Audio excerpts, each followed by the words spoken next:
Então, dando continuidade ao conteúdo da nossa disciplina de biologia celular, hoje nós vamos falar sobre a primeira parte, né, do conteúdo que trata da composição química da célula, tá? Lembra que nós vimos a parte introdutória, algumas coisas de método de estudo das células. Então, hoje, vamos começar falando dos componentes químicos que compõem a matriz celular, né? E, obviamente, a membrana e as outras organelas.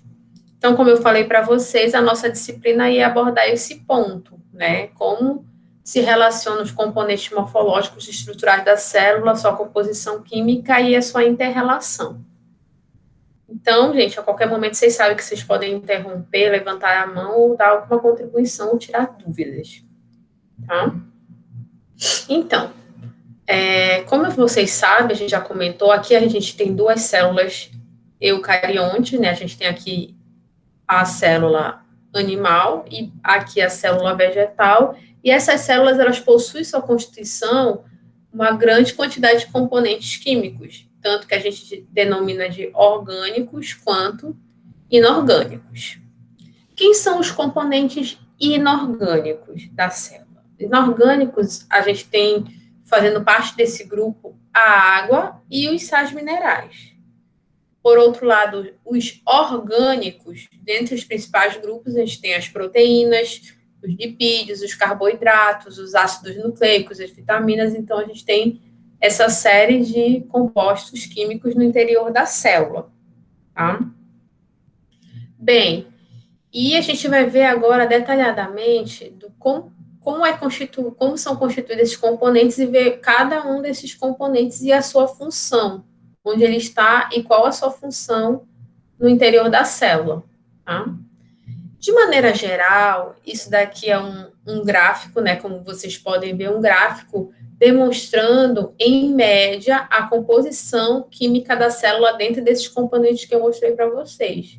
Então, como vocês sabem, a gente já conversou na aula anterior, é que a maior parte da célula é composta por água, em média, certo? Como eu falei para vocês, é variável essa porcentagem de água, isso varia de uma célula animal para uma célula vegetal, enfim, outros tipos celulares. Então, a maior porcentagem da célula ela é constituída por água, cerca de 70% é constituído por água. Depois da água, a gente tem outros componentes orgânicos, que são as proteínas, que correspondem a 15% da composição química da célula. Depois, a gente tem os ácidos nucleicos, em média 7%, carboidrato 3%, lipídios 2%. Os sais minerais correspondem a 2% aproximadamente também, enquanto que os outros componentes somados em torno de 1%. Então, mas o que vocês precisam saber, a água é um componente inorgânico e ela está composta na maior parte ela compõe a maior parte da célula, é o componente químico que tem a maior porcentagem na composição da célula, seguido das proteínas, ok? Isso a gente tinha conversado. Tem vários outros elementos químicos que estão presentes nas células, como o oxigênio, o ferro, fósforo, certo? Magnésio, cálcio, sódio, potássio, hidrogênio. Então, a gente tem vários componentes, principalmente esses componentes destacados aí, certo? Que a gente observa que estão em quantidade. O Christian perguntou o que é essas colunas. Você está falando desse slide que a gente está vendo agora ou do slide anterior, Christian?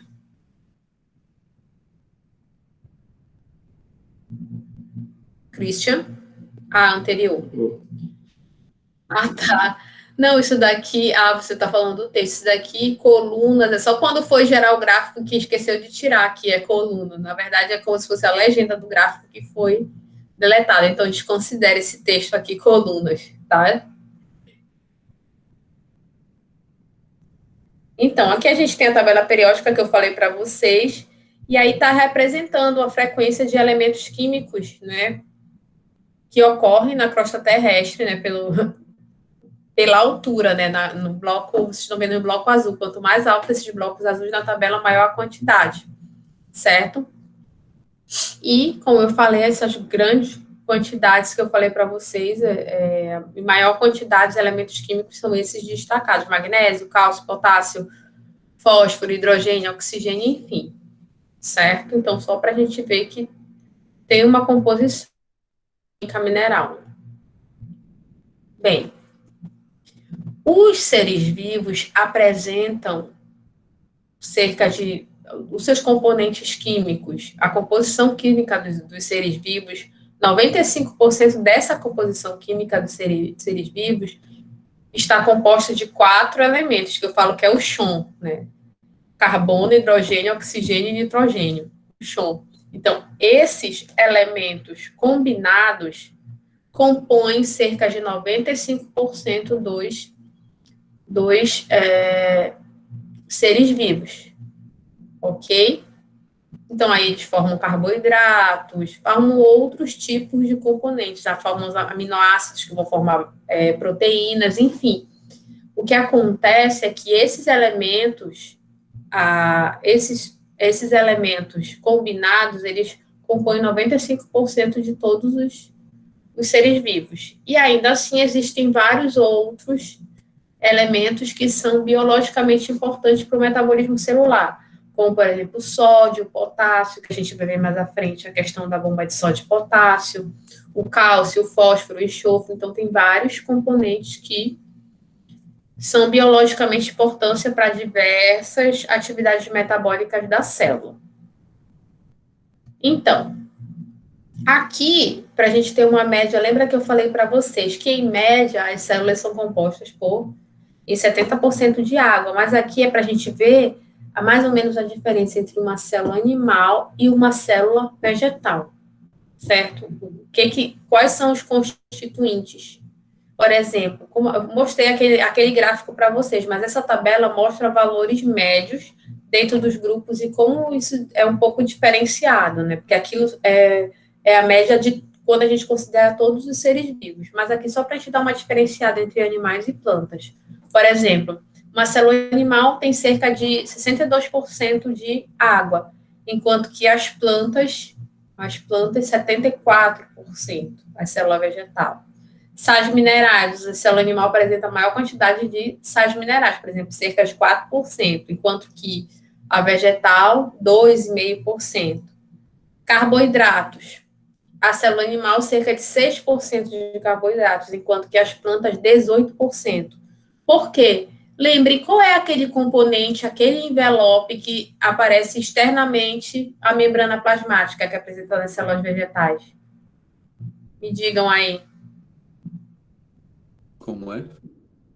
Qual o nome que a gente comentou, que a gente falou que só das células eucariotas, só as células vegetais têm aquela estrutura que reveste a parte externa da membrana plasmática?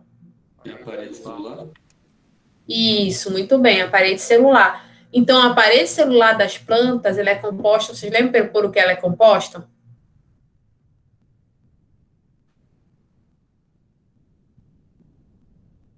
Não. A parede celular é composta por celulose. E a celulose é um carboidrato, como nós vamos ver mais à frente. Por isso que uma célula vegetal apresenta uma quantidade 3 vezes maior em carboidratos do que uma célula animal, por conta da parede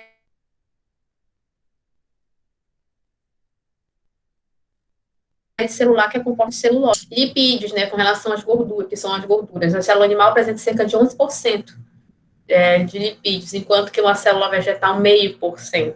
Né? Por isso que a gente come aquele monte de salada para ficar magro. E existe gordura vegetal, né, como a gente sabe, lipídios de origem vegetal, mas geralmente nas células vegetais tem uma menor porcentagem de lipídios. E proteínas, a célula animal tem cerca de 17% de proteína, enquanto a célula vegetal, 4%.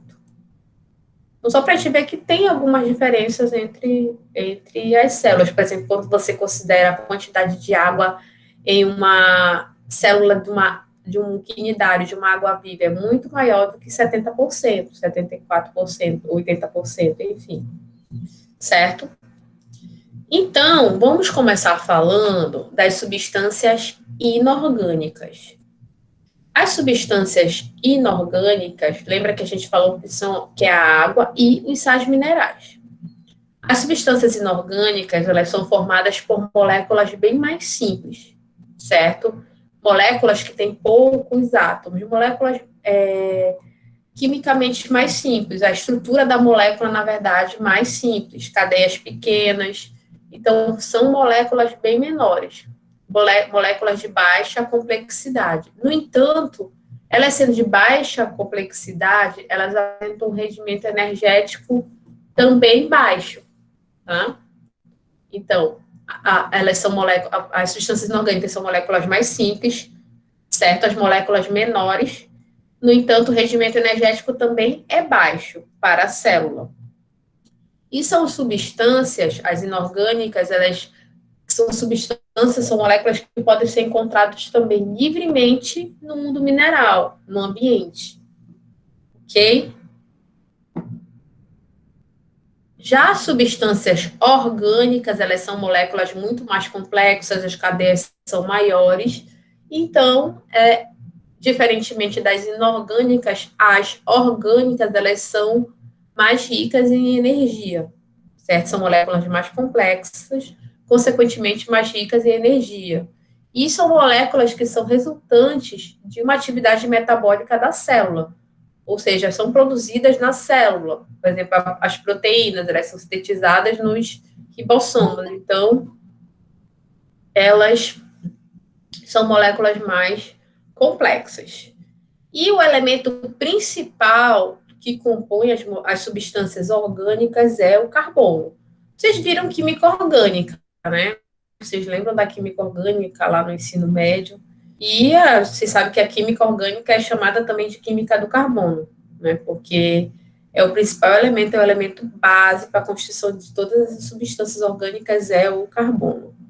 Então, dentre essas substâncias, a gente tem os carboidratos, os lipídios, as proteínas, os ácidos nucleicos, as vitaminas. Então, são todas substâncias orgânicas que têm como base na sua constituição o carbono e são moléculas que têm o maior rendimento energético. Entenderam, gente, por enquanto?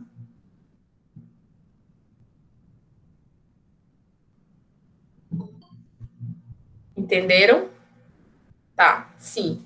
Então, você já sabe que a substância orgânica é formada principalmente por carbono, que são todas essas que estão aí listadas. Então, são mais complexas e têm um rendimento energético maior.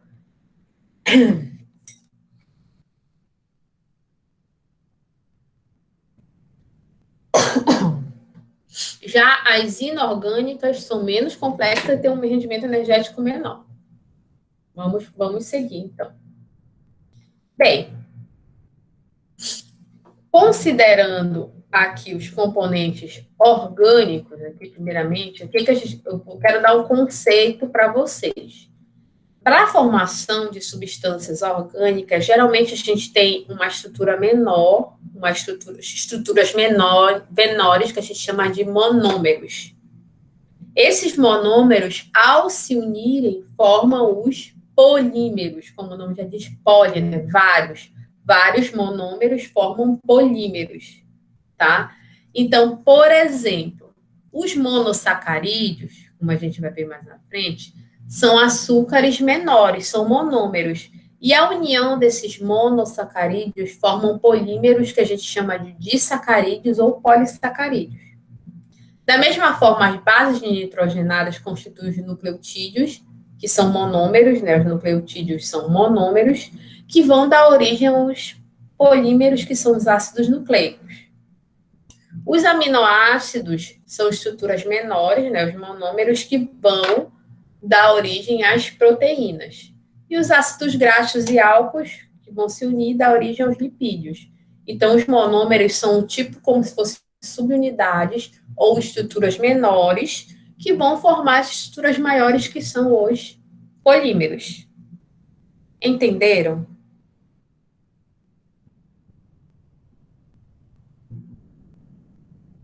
Vocês não estão falando, só estão escrevendo hoje no chat, né? Tá, olha, não estão nem botando mais sim, só estão botando S, te dizer. E aí a gente vai voltar. Aí toda vez que eu falar de um componente, eu vou falar quem são os monômeros das proteínas. São os aminoácidos. Quando eu perguntar quem são os monômeros, são as estruturas menores que constituem lá as proteínas. Quem são os monômeros das proteínas? São os aminoácidos. Então vamos seguir em frente. Vamos começar falando, então, das substâncias inorgânicas. Lembrem que eu falei para vocês que a gente tem água e sais minerais, tá? Isso gera muita confusão. Todas as minhas provas têm a seguinte questão: diferencie substâncias orgânicas de substâncias inorgânicas, exemplificando cada um dos seus componentes e descrevendo a sua função a ser realizada na célula. Uma questão simples, né, de prova. Sempre cai. E aí há muita confusão. Tem gente que escreve tudo certinho, mas na hora diz que água e sais minerais é orgânico e o resto é inorgânico. Lembrem, gente, orgânico tem carbono no meio, certo? Inorgânico não tem o carbono. Qual é a fórmula da água? H2O. Alguém está vendo algum carbono aí? Não. Certo? Então, a água é inorgânico, obviamente. E aí também, além da água, a gente tem lá os sais minerais. Pois é, Amanda, uma questão dessa muito simples. Já estou dando até questão de prova para vocês, tá vendo como eu sou boazinha? Então, como eu falei, mostrei naquela tabela, em média, os sais minerais representam cerca de 1% do total da composição da célula. Então, qual a função dos sais minerais? Eles atuam no processo de regulação de várias atividades que a célula realiza. Como eu falei para vocês, eles podem ser encontrados também livres no mundo mineral, a gente pode encontrar tanto nos seres vivos quanto livres no mundo mineral. Por exemplo, carbonato de cálcio, a gente pode encontrar no mundo mineral. Enfim. E a gente tem duas formas que eles podem ser encontrados. Existem sais minerais que são solúveis em água e outros que são insolúveis, certo? Os sais minerais solúveis, geralmente, eles se encontram na forma iônica. Por exemplo, cloreto de sódio, lá o sal de cozinha. O cloreto de sódio, qual é a forma dele? Vou botar, olha, aqui nessa imagem. Qual é a forma dele? Olha, aqui, cloreto de sódio, é o NaCl, certo? Quando você coloca na água, os íons se separam. A gente tem La+, né? Desculpa. Na+, né? O sódio, e aqui o cloreto. Então, eles se separam.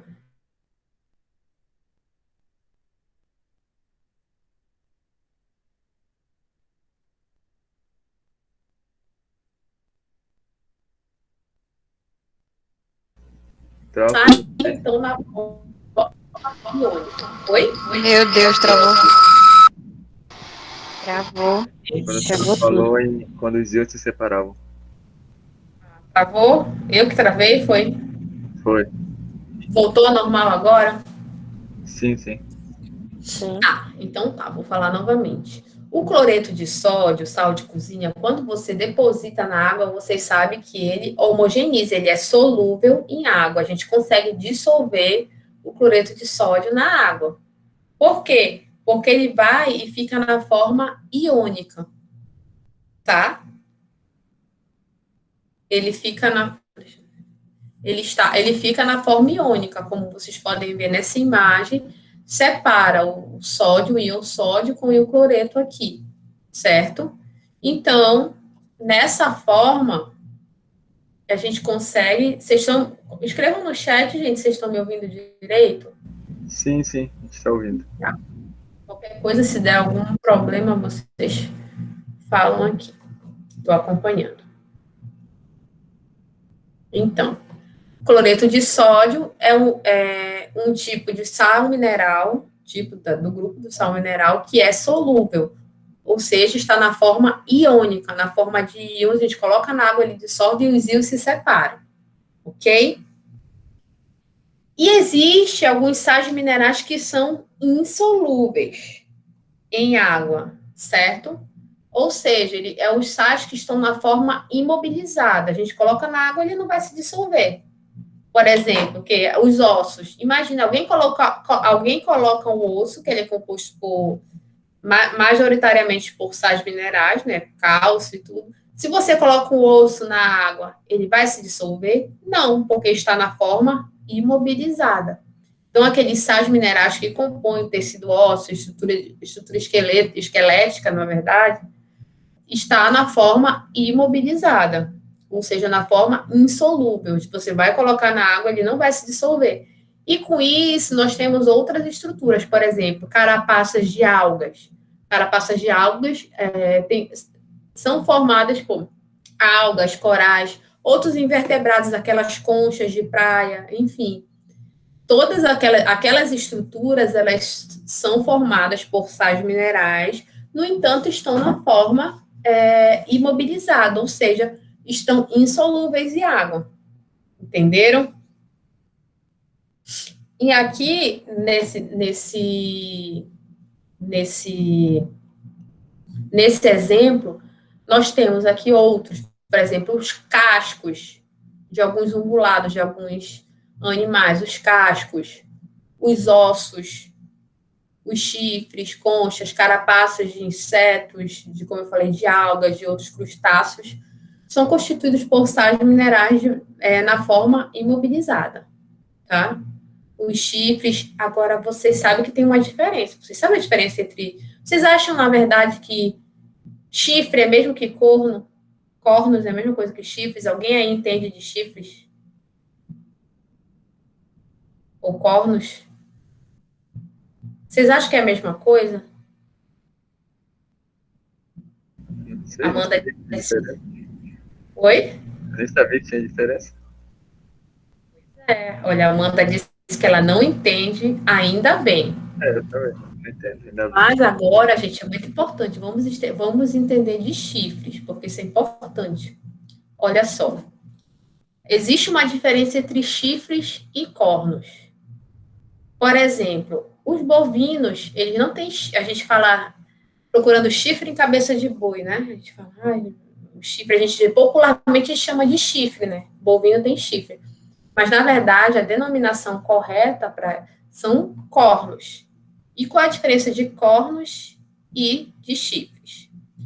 Os cornos, eles são formados principalmente por queratina, que é uma proteína. É como se evolutivamente fosse um pelo modificado. É uma estrutura, né? É uma estrutura que vai sendo depositada a queratina, ela vai se espessando, mas que independe da estrutura do osso craniano do bovino, por exemplo. Então, são cornos, tanto quanto faz não sei se vocês já viram que se faz a descorna e tudo mais. Então, a estrutura de se fazer a descorna, arrancar o chifre, é muito mais simples porque o chifre é formado por a proteína queratina, certo? O chifre é queratinizado. A gente tem até aquele cheiro, sabe aquele cheiro de cabelo queimado, quando a gente vê, que a gente chama popularmente aquele cheiro de chifre queimado?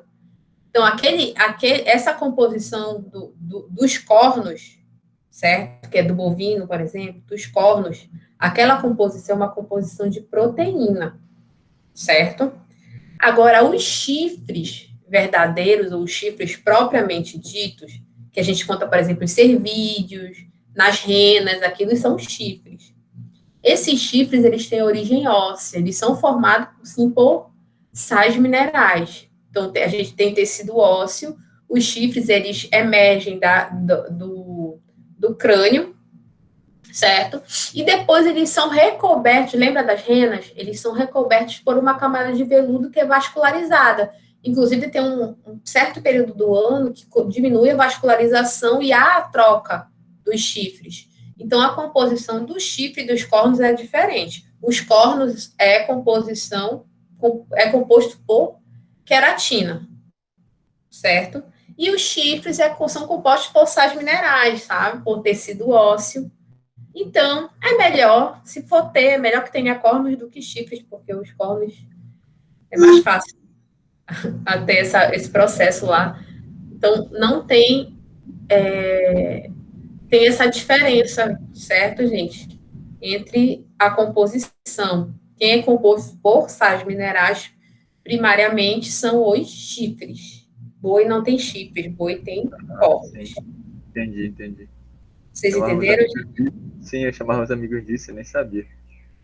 Tanto chamo também, é melhor chamar teu amigo de chifrudo do que de corno, não sei. Entendeu? Depende da denominação, mas lembrem-se que os cornos é queratina, né?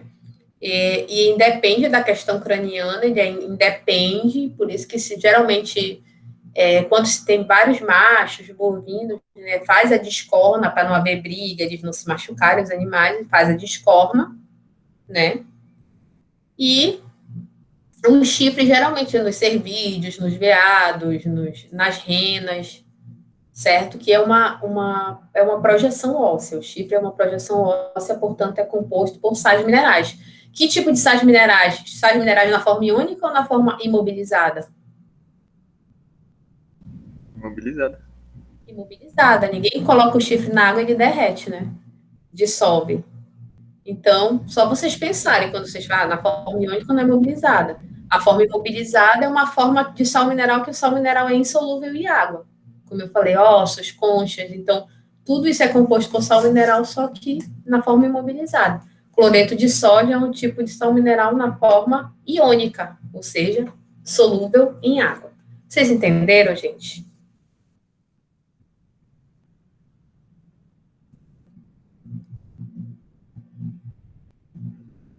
Tá, sim. Então, vamos falar dos principais elementos minerais que a gente observa, que a gente pode encontrar na célula.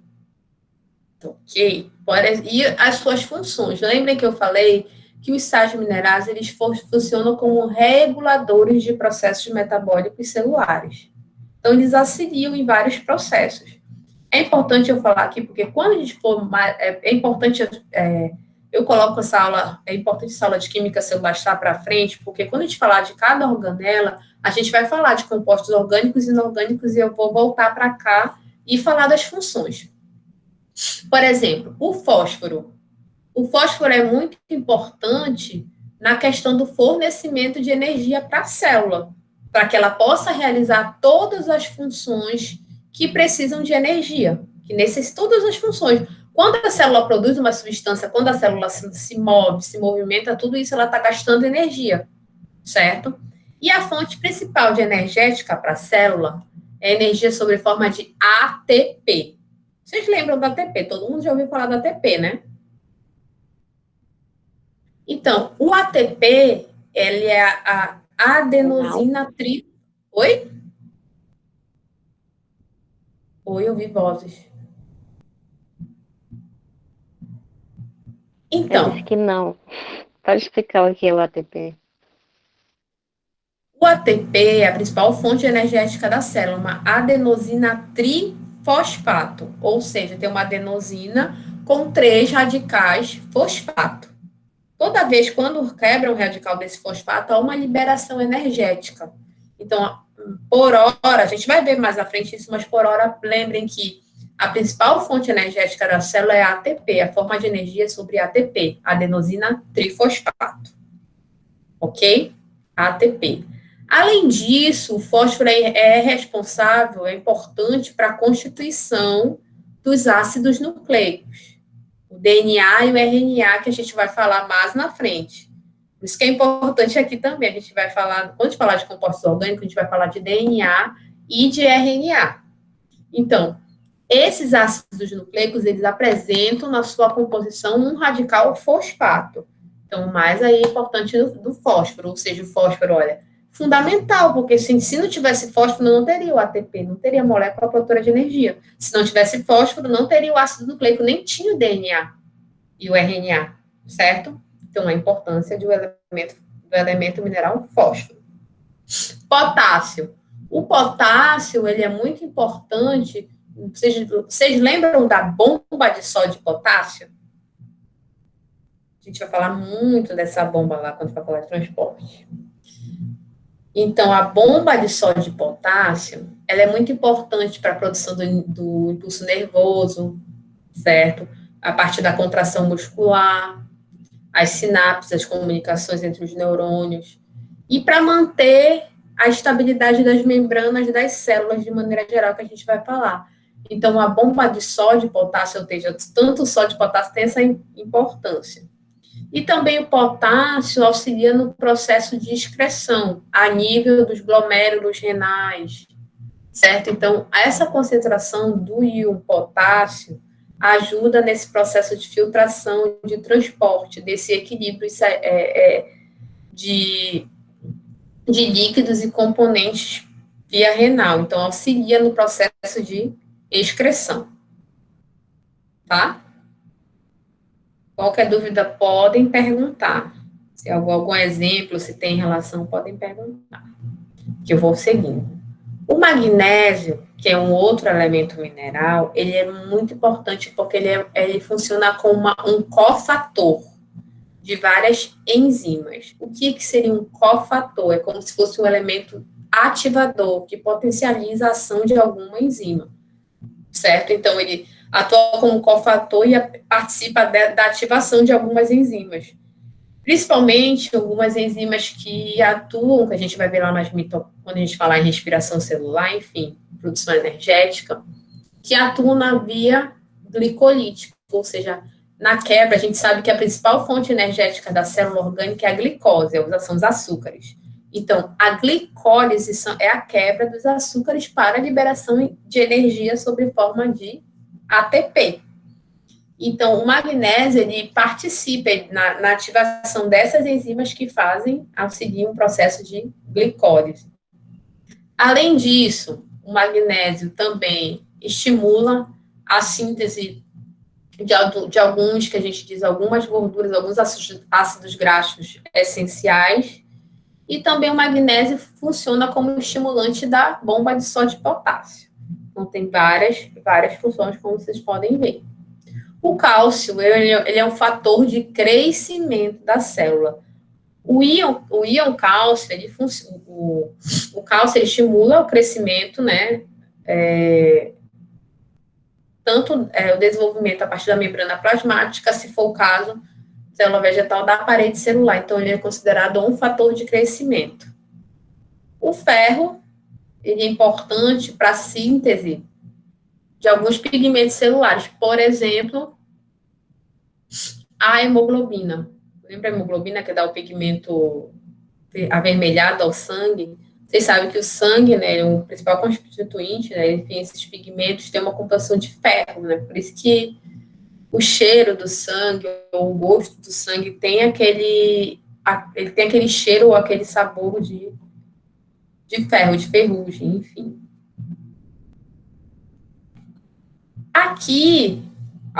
Aqui, esses elementos sobre formas iônicas. Lembra que na forma iônica é a forma que ele está solúvel ou insolúvel, gente?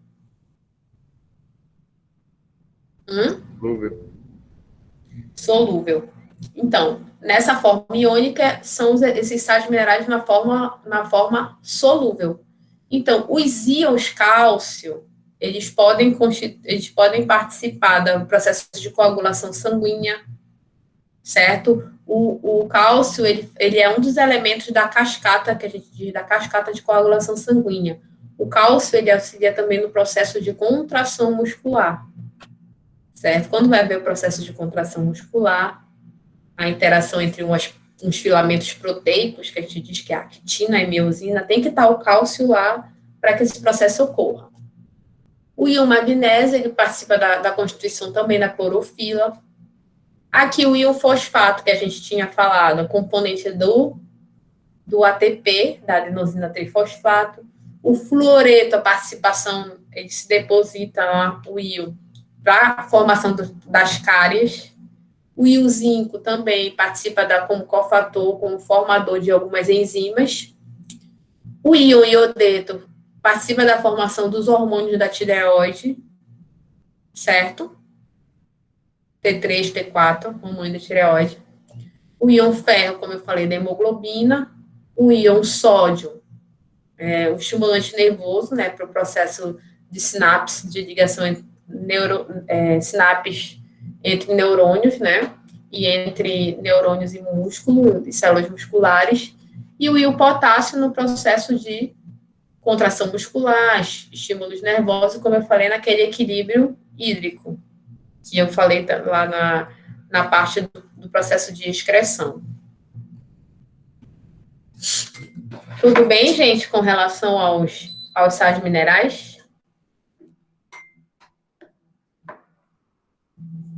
Nós vamos passar agora para a água, na verdade, que é o outro componente inorgânico. Lembra que até agora nós estamos falando dos compostos inorgânicos. Falamos dos sais minerais de maneira geral, a gente sabe que eles atuam como reguladores, tá? E agora da água. Então, nós sabemos, né, que a água ela é formada por 2 átomos de hidrogênio e um de oxigênio. Então, a gente tem a fórmula da água como H2O, certo? Bem, na forma livre, ou seja, na forma que a água livre, dos 100, assim, dentre aqueles 70%, só para vocês não confundirem essa questão de porcentagem, pensem, aqueles 70% de água que tem dentro da célula.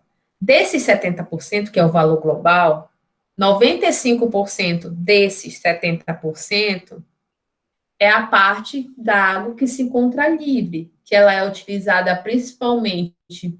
Lembra que a água ela é o solvente universal, então ela é utilizado para dissolver os solutos e como meio de dispersão, né? Um meio de dispersante de outras substâncias, já que ela é o solvente universal, certo? Então, além de ser solvente universal, a água é também um termorregulador, certo? A água auxilia nessa termorregulação. Vou dar um exemplo. Os cães. Os cães, eles têm poucas glândulas sudoríparas. Então, o processo de ofego e a perda de saliva, né, quando o cão, por exemplo, a temperatura está muito elevada, ele começa a salivar bastante, ele começa a perder um pouco de calor e água, enfim. Então, é um processo de termorregulação corpórea. Então, a água, ela auxilia nesse processo de regulação de temperatura, certo? A água, ela auxilia em reações químicas. Tem reações químicas que só ocorrem na presença da água, certo? Então, a água é o meio ideal para a realização de algumas atividades, algumas reações químicas na célula, tá? E ela também é considerada um lubrificante ideal, certo? Então, a água é de extrema importância. A água, ela não está na célula presente, esses 70% apenas, para preencher espaços entre organelas, mas ela tem uma grande função, não só como solvente universal, mas principalmente também como auxiliar de algumas reações químicas que ocorrem a nível celular. Então, a água, como eu falei, ela funciona como solvente tanto para os sais minerais solúveis, quanto para as substâncias orgânicas, que a gente vai falar mais à frente. A água atua também como transportadora, então ela serve para transportar substâncias que devem ser tanto absorvidas quanto eliminadas pela célula, então ela é transportadora, tá? E, como eu falei para vocês agora, existem algumas reações, alguns processos fisiológicos celulares que só ocorrem em meio aquoso. Então, a água é o meio ideal para algumas reações químicas celulares. E termorreguladora, né, como eu falei, na manutenção da temperatura corpórea, que é muito importante, obviamente, para os seres vivos homeotérmicos. Ok, gente? Até agora, tudo bem? Alguma pergunta?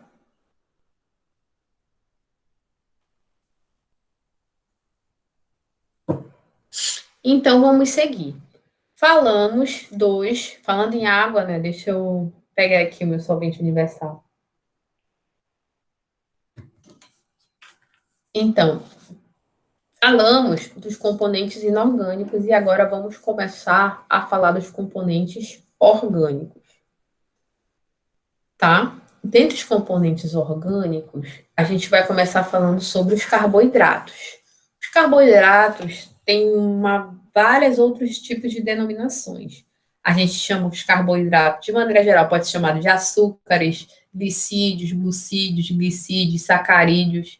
Então, os carboidratos são as moléculas mais abundantes na natureza, certo? As moléculas, eles são as moléculas biológicas, são as moléculas orgânicas, no caso, mais abundantes na natureza. Então, como o nome já diz, que são carboidratos, ou também chamados de hidratos de carbono. Então, tem essas denominações. Porque eles são compostos por carbono, né? Carboidrato, né? Hidrato que é hidrogênio mais oxigênio. Então, eles são carboidratos, ok? Carboidratos são compostos por carbono, hidrogênio e oxigênio.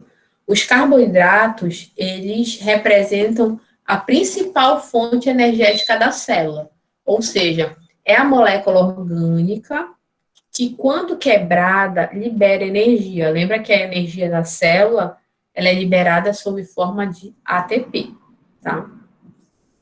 Então, ele é, como eu falei, um dos maiores grupos de compostos orgânicos encontrados na natureza, seguido com as proteínas que a gente viu lá naquele gráfico, que elas estão em grande concentração, em grande quantidade nos organismos vivos, certo? A gente tem lembra que a gente tem, em quantidade, a gente tem água, depois a gente tem proteínas e depois os carboidratos. Aí vamos para as funções dos carboidratos. Alguma pergunta podem colocar no chat, tá, gente? Então, como eu falei para vocês, as principais funções dos carboidratos, mas não só, porque o que se tende a falar, quando a gente fala de carboidrato, glicose, a gente só pensa em função energética. Mas a gente vai ver que tem outras funções tão importantes quanto. Então, vamos lá. Primeira, que todo mundo sabe, todo mundo fala, que os carboidratos são substâncias energéticas, certo? Então, a célula, ela queima essas moléculas para obtenção de energia. Mas os carboidratos também podem ser substâncias de reserva energética. Ou seja, os carboidratos, eles podem ser armazenados, como a gente vai falar na frente, por exemplo, a glicose pode ser armazenada sob forma de glicogênio para que a célula utilize a posteriori quando houver uma queda, uma baixa de concentração de carboidrato e precise de mais energia. Ok? Então, além de ser uma substância energética, essa energia também ela pode ser reservada, então uma reserva energética, certo? Mas os carboidratos também têm a função estrutural. Lembra que nós acabamos de falar e falamos na aula passada que a parede celular dos vegetais é formada por celulose, que é um carboidrato. Portanto, a celulose ali, ela está exercendo uma função estrutural. Entendido, gente? Nunca mais esqueçam, a parede celular, ela tem a função a parede celular na célula vegetal, ela está externa, tá? Ela está localizada externamente à membrana plasmática, com função de proteção, né, uma função estrutural, e é composta por celulose, como vocês já sabem, que é um carboidrato. Então, já que a celulose é um carboidrato e tem uma função estrutural, os carboidratos também apresentam a função estrutural, muito além da função energética. Além disso, os carboidratos têm uma função genética também. Por quê? Existem os açúcares que compõem os ácidos nucleicos, o DNA e o RNA, certo? A gente tem a ribose e a desoxirribose. Então, esses açúcares, como eles compõem o material genético, a gente pode falar que o carboidrato também tem uma função genética, já que compõe os ácidos nucleicos. Ok? Alguma pergunta, gente?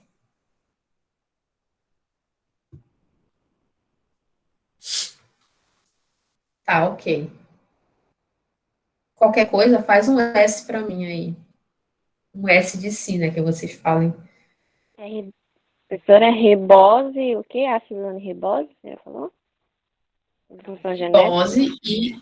Ribose, né, que compõe o RNA, e a desoxirribose, que compõe o DNA. Mas calma, que acho que nos próximos 2 slides a gente vai ver isso daí, tá? Vou repetir. Então, dentre os carboidratos, vamos começar com a sua classificação, certo?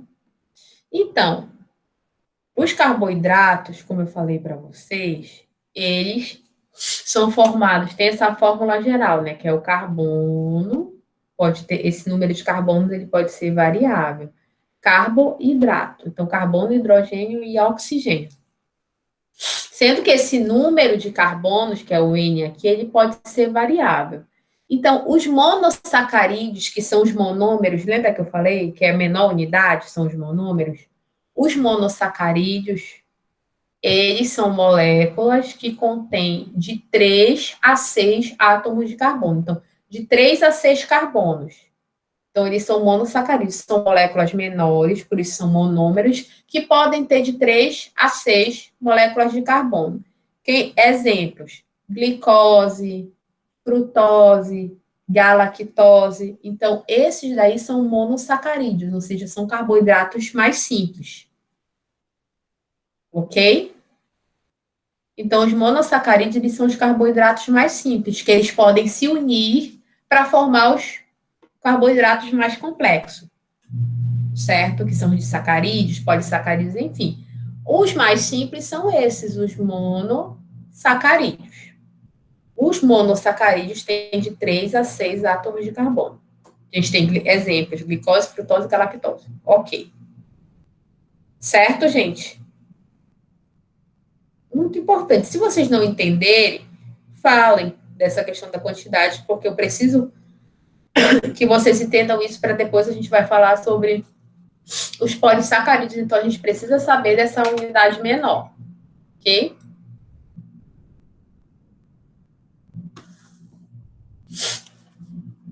Então, o monossacarídeo, que é mais comum, que a gente mais escuta falar, o mais importante desses 3 aí, e o que é utilizado como fonte energética imediata para a célula, porque ele é pequeno, então ele pode logo ser absorvido, ele não precisa ser quebrado exatamente, muito como um polissacarídeo. Então, ele funciona como uma fonte energética imediata para a célula, gente, é a glicose. Então, a glicose, ela é um monossacarídeo. E a glicose, ela pode ser utilizada de 3 maneiras. Então, ela pode ser utilizada imediatamente. Então, eu tenho uma molécula de glicose, estou realizando uma atividade e... Vou dar um exemplo. Um exemplo, a grosso modo, para vocês entenderem. Imaginem que eu levo uma vida sedentária, certo? E eu preciso de uma quantidade X energética, uma quantidade X de carboidrato. Ok. Imagina que eu ingeri... Imagina que vocês me deram um pacote de bombons. Né? Não estou querendo jogar indireto, tá? Mas se vocês quiserem mandar, tudo bem. Mas imaginem que vocês me deram um pacote de bombom. E eu começo a ingerir 1, 2, 3, 4, 5. Ou seja, mas digamos que 5 desses bombons, que eram chocolates, na verdade eram trufas, tá, gente? Não que eu esteja querendo trufas, mas eram trufas, só para melhorar o exemplo. Então, eu ingeri 5 trufas. A quantidade de glicose, a quantidade de açúcar daquelas 5 trufas, eu sendo uma pessoa sedentária, é a quantidade que eu consigo, para o meu metabolismo sedentário, que é gastar aquela quantidade energética. Só que estava muito gostosa aquela trufa. Então, eu começo a ingerir mais. Quando eu já ingeri 15 trufas. O que vai acontecer? Se eu não gastei aquela energia, aquela glicose presente ali, o que vai acontecer? Essa glicose que não foi queimada, não foi gasta imediatamente com o meu metabolismo corpóreo, meu metabolismo basal, o que vai acontecer? Essa glicose vai ser armazenada, certo? Porque o que o corpo entende? O corpo, vejam bem, o nosso corpo, ele busca sempre o equilíbrio, a homeostase, a estase. Então, há um equilíbrio. Às vezes há um equilíbrio compensatório, às vezes você força mais um órgão para tentar compensar outro, enfim. E da mesma forma o corpo está buscando lá esse equilíbrio. Beleza, comi às 5 o meu metabolismo consegue consumir, mas eu comi 15. Então o que, é que o corpo vai fazer? Olha, ela está comendo mais. O que, é que a gente vai fazer? Então, já que tem essa glicose e a gente não vai conseguir gastar, bora guardar, né? Vamos armazenar. Vai que ela fica um período longo de jejum, vai precisar. Então, o que, que acontece? É armazenada essa glicose sob forma de glicogênio, principalmente no fígado. Então, essa glicose ela é armazenada sob forma de glicogênio no fígado e fica lá.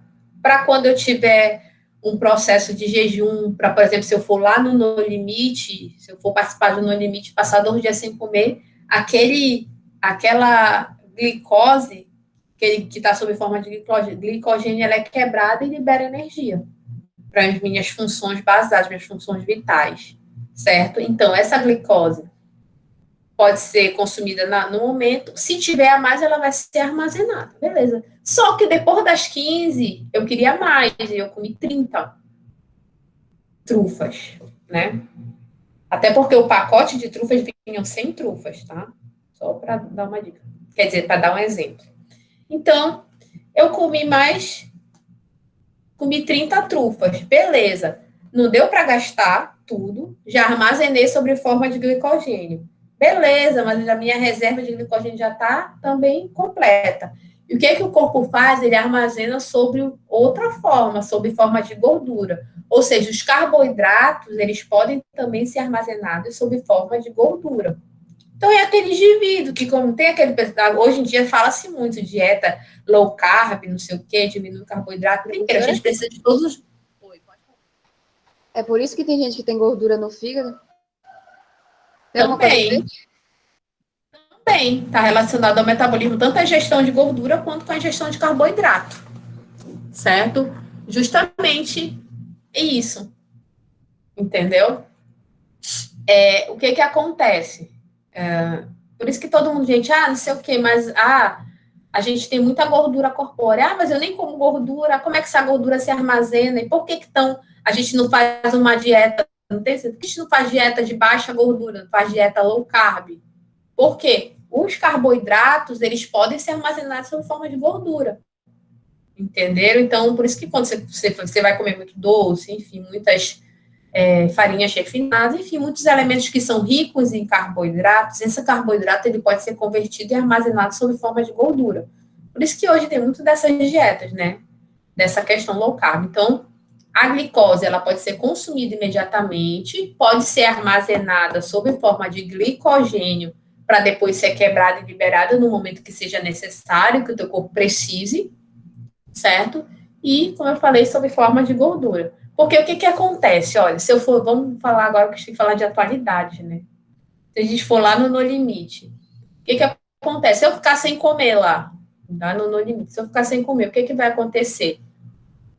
Se eu não tiver nutrientes, o meu organismo, lembra que ele vai tentar a homeostase. Então, se eu fiquei em jejum, primeiro, o que ele vai fazer? Não obtive alimento para ter nutrientes, para ter energia suficiente para a realização das funções metabólicas celulares, o que vai acontecer? Vai haver a quebra desse glicogênio que está lá armazenado no fígado e nos músculos, mas principalmente no fígado. Então, esse glicogênio ele vai ser quebrado, vai liberar glicose. Beleza, mas vai ter uma hora que o glicogênio vai acabar. E aí, o que vai ser quebrado? Vai ser quebrado. A próxima etapa, depois de carboidratos, são os lipídios, são as gorduras. Então, vai começar a quebra das gorduras. Certo? Beleza. Mas vai ter um tempo que vai acabar as gorduras. E aí, vai para onde? Vai para as proteínas, vai para o músculo. E aí vai ser consumido também proteínas que compõem o músculo. E aí, depois que acabar as proteínas, o que acontece, gente?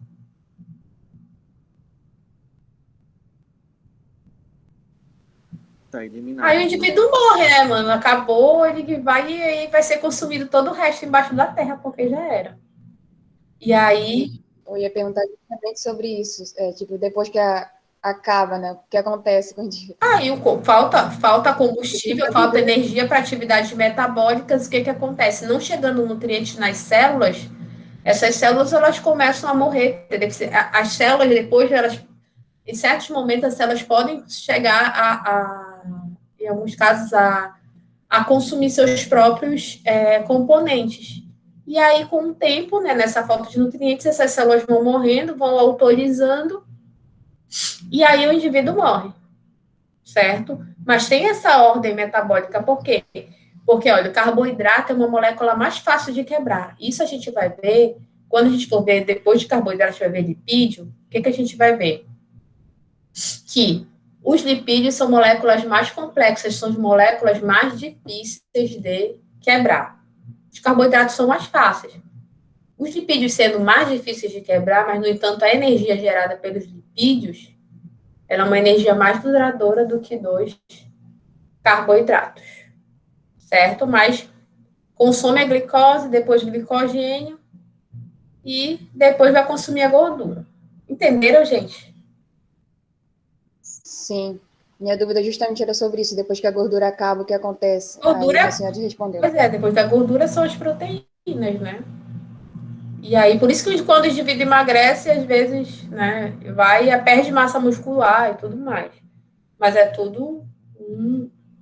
Por isso, se você quer emagrecer, você quiser perder taxa de gordura, né, para queimar gordura é muito mais. Para quebrar gordura é muito mais difícil do que quebrar carboidrato, quebrar o açúcar, né? Mais difícil. Sim. Então, gente, como eu falei para vocês, os monossacarídeos, eles são carboidratos mais simples que têm de 3 a 6 carbonos. Então, os carboidratos, a gente sempre fala que eles são açúcares. Mas vejam bem, nem todos os carboidratos são doces. Os monossacarídeos, eles são adocicados, certo? E eles são hidrossolúveis, eles são solúveis em água, certo? Os monossacarídeos, eles são hidrossolúveis e são adocicados. Mas lembrem que nem todos, a gente vai falar dos outros grupos, nem todos são adocicados. Então, esses monossacarídeos, eu falei, lembrem, monossacarídeos são mais simples e têm de 3 até 6 átomos de carbono. 3 a 6. E aí, a gente os classifica de acordo com o número de carbonos. Por exemplo, vejam a fórmula química desses daqui. Olha, quantos carbonos eles têm aqui na fórmula? Esses dois aqui, esses dois monossacarídeos. 5. Então, vocês estão vendo que eles têm 5 carbonos. Já que eles têm 5 carbonos, eles são chamados de pentoses. Essa terminologia ose aqui é geralmente açúcar. Então, geralmente, tu vê glicose, frutose, ribose, quase tudo, na verdade, que termina em ose é açúcar. Você está se tratando de um açúcar, tá? Então, monossacarídeos que têm 5 carbonos na sua composição química são chamados de pentoses. E quem são as pentoses? Foi que acho que é a Amanda que me perguntou. São ribose, que compõe o RNA, que é um ácido nucleico, que a gente vai falar de ácido nucleico mais à frente, certo? E a desoxirribose, que ela compõe o DNA, que é um outro tipo também de ácido nucleico, tá?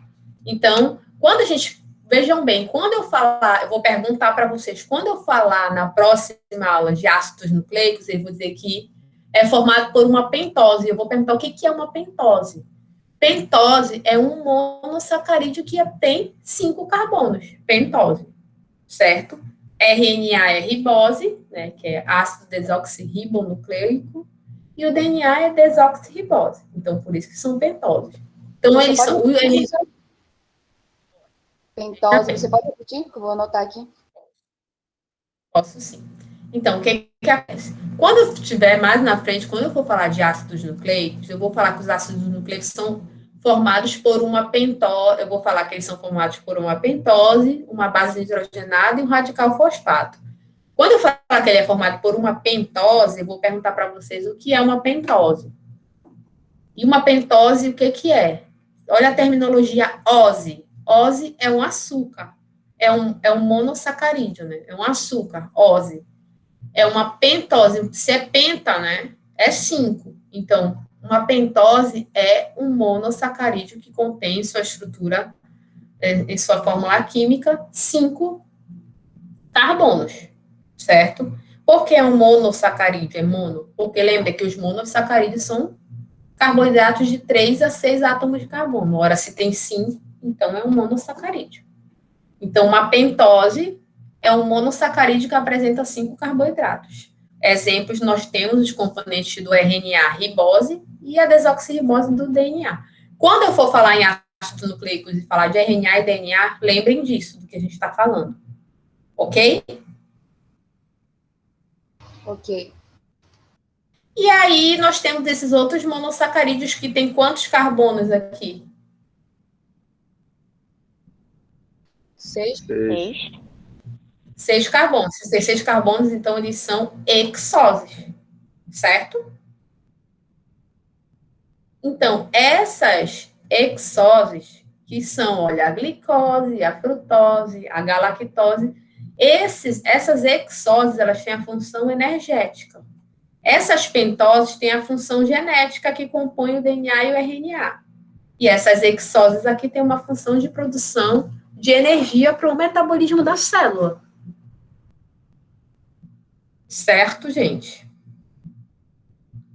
Certo. Ok. Então, vejam bem. Aqui, mostrando os monossacarídeos, aqui as pentoses, a ribose e a desoxirribose. Então, como eu já falei, a ribose vai formar o RNA e a desoxirribose vai formar o DNA, certo? Olha a diferença. Aqui, a estrutura, como é um carboidrato, olha, só formado por carbono, hidrogênio e oxigênio, tá?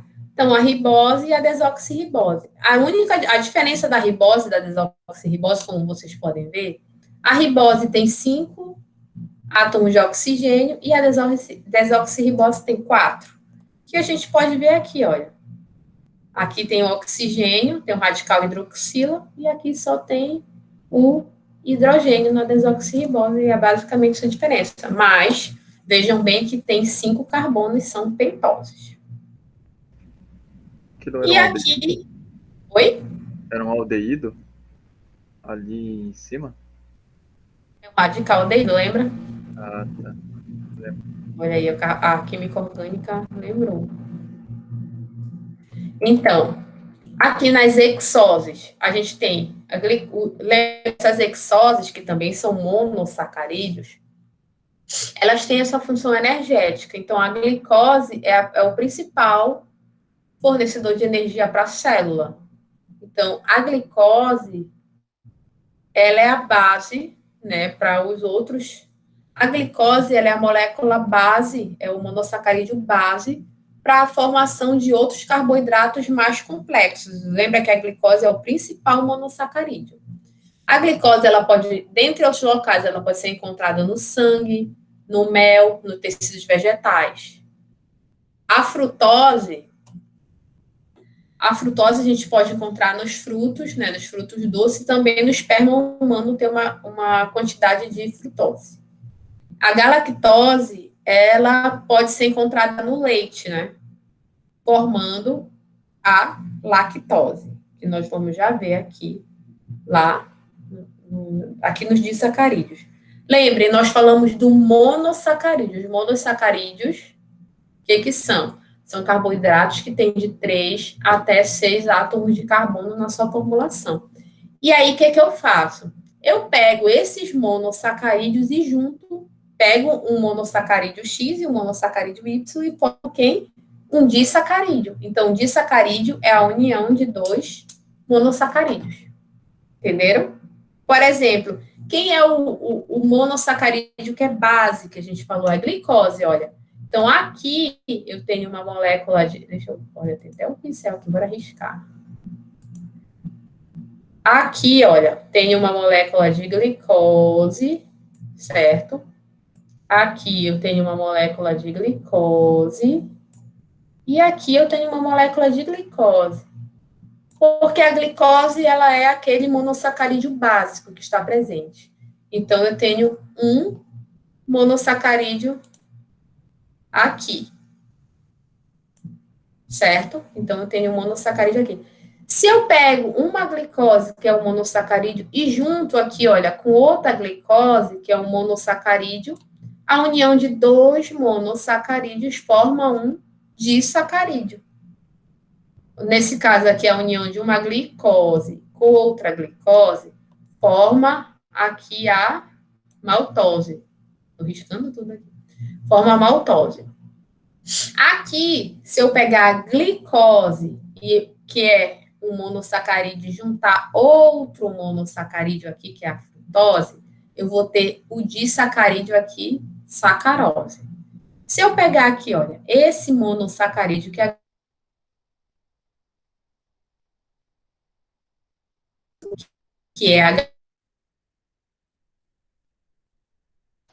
Travou. que é a lactose, então é um disacarídeo. Então, vejam Travou, bem. prof. Travou. Travou tudo, vocês não viram? É nada disso que eu falei. Não, a gente viu, só que travou uns 10 segundos, eu acho, ou menos. Ah, então foi no final, né? Então, vejam bem. Aqui, acho que travou aqui na lactose. Então, a gente tem, olha, um monossacarídeo que é a glicose e um monossacarídeo que é a galactose. Juntando, lembra, um disacarídeo é a junção de dois monossacarídeos. Então, dá para fazer as combinações, mas sempre quem é a base é a glicose. Temos a glicose aqui, temos a glicose aqui, era essa minha coordenação motora, né? E outra glicose aqui, certo? Então, nós temos que os disacarídeos são a união de dois monossacarídeos. E esses disacarídeos também são hidrossolúveis e também são adocicados. Entendido, gente? Professora? Professora?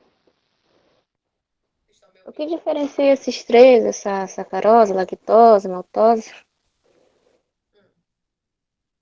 Qual a diferença deles, já que eles têm duas glicoses, né? Isso que você está falando? Não. Olha, a maltose, todos têm uma molécula de glicose. O que vai mudar é o outro componente. Né? Olha, a maltose, ela tem duas glicoses. Sim, entendi. A sacarose, olha, no lugar, além da glicose, ela tem a frutose. E a lactose, ela tem a galactose. Então, todas têm a glicose, vai fazendo uma combinação, glicose com frutose, glicose com galactose, e aí vai fazendo essas combinações. Certo? Entendi.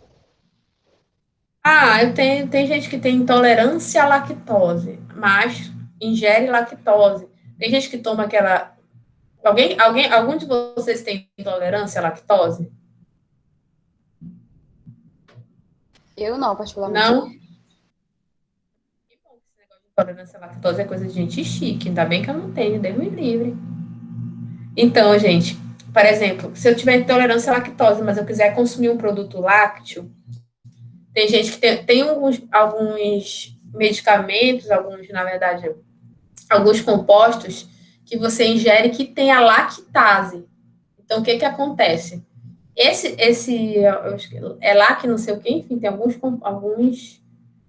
componentes. E aí você ingere, e essa lactase que você ingere, ela quebra a lactose. Ela quebra a lactose, né? Que a lactose é um disacarídeo. Então, ela quebra, tá? Ela quebra esse disacarídeo e forma a galactose e a glicose, que aí a pessoa, então, consegue metabolizar, essa pessoa que tem uma intolerância à lactose. Certo? Então, aqui só mostrando, né, mais uma vez a combinação, que é a sacarose, que a sacarose, ela é um composto entre glicose e frutose, que a gente pode encontrar cana-de-açúcar, na beterraba, por exemplo.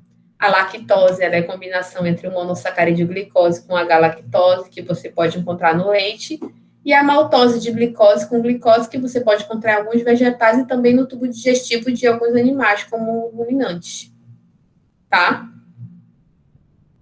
Então, esses são os disacarídeos.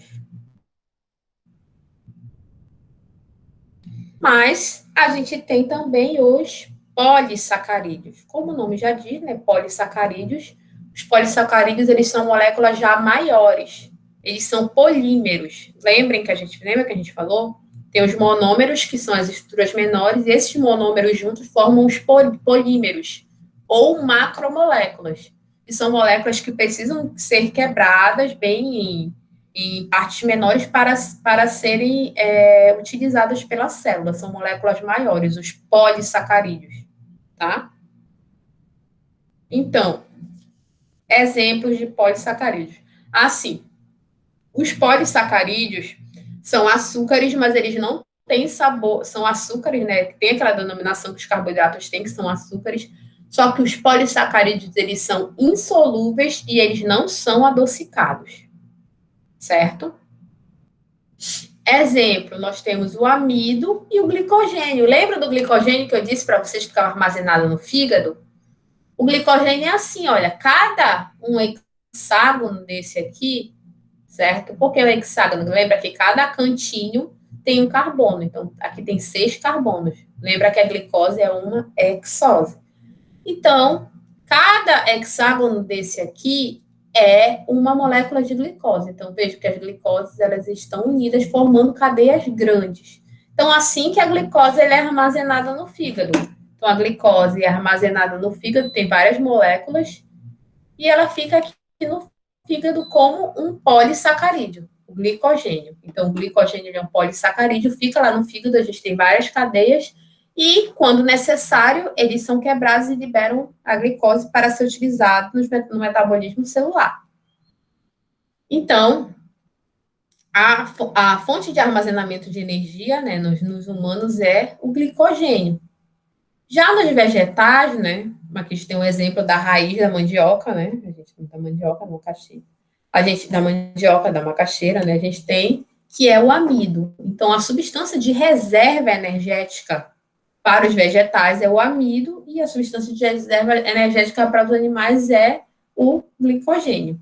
Então, além disso, a celulose, que a gente já falou que faz parte da parede celular, também é um polissacarídeo. Então, os principais que a gente tem aqui, que eu destaquei, na verdade, para vocês, a celulose, o amido e o glicogênio, que aqui, então, são polissacarídeos. Tá? Então, o amido, né, como a gente já falou, ele é um polissacarídeo, um depósito energético polissacarídeo que a gente encontra nas plantas, né? Glicogênio animal, como eu falei para vocês, e a celulose. Que a celulose, tanto o amido quanto o glicogênio, ele representam uma cadeia ramificada de glicose. A celulose, ela é uma cadeia mais reta, mas também é formada, é um polissacarídeo formado por glicose. Então, fornece fibras energéticas na celulose que auxiliam nas funções digestivas, tá?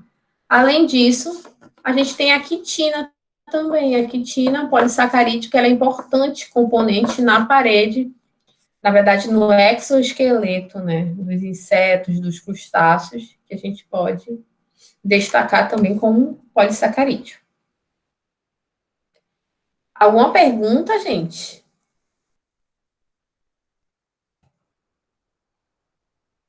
Aqui os locais a gente pode encontrar, né, que eu já falei, o amido, a gente está presente nas batatas, sementes, nas raízes, né, nos alimentos vegetais.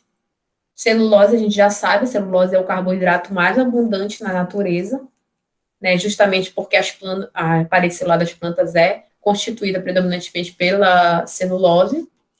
E o glicogênio, né, a gente vê que ele é rico, obviamente, em fígado bovino, fígado de aves, que são ricos em glicogênio, né? A gente já falei para vocês que o glicogênio ele é armazenado principalmente no fígado, mas também na musculatura. Alguma pergunta, gente, sobre os polissacarídeos?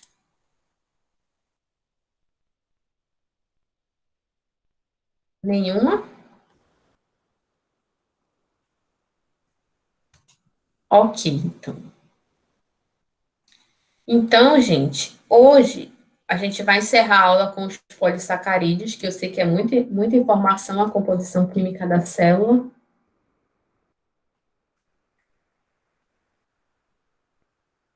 É muita informação, a composição química da célula, eu sei. Então, a gente está falando sobre os componentes inorgânicos. Então, na próxima aula, nós vamos ver, na próxima aula, a gente vai começar a ver lipídios, depois a gente vai ver proteínas, vitaminas e os ácidos nucleicos. Os ácidos nucleicos é um pouquinho longo, tá? Então, como a gente já, o que a gente viu hoje? A gente viu que a gente viu a porcentagem de composição dos componentes orgânicos e inorgânicos em média nas células, e nós vimos a principal diferença entre os compostos orgânicos e inorgânicos. Eu falei para vocês que os compostos inorgânicos são moléculas mais simples, no entanto, que têm um baixo rendimento energético. Já os compostos orgânicos são moléculas mais complexas que têm um maior rendimento energético. E tem como base na sua constituição o carbono, por isso são compostos orgânicos. Dentre os compostos inorgânicos temos a água e sais minerais, os inorgânicos, água e sais minerais, e os orgânicos, proteínas, lipídios, carboidratos, ácidos nucleicos e vitaminas. Hoje nós vimos apenas os carboidratos dentro dos orgânicos, e na próxima aula veremos os demais. Ok, gente? Alguma dúvida, alguma complementação, uma pergunta? Tá tudo bem? Tudo Foi- certo. Não, tá tudo bem. Tá de boa.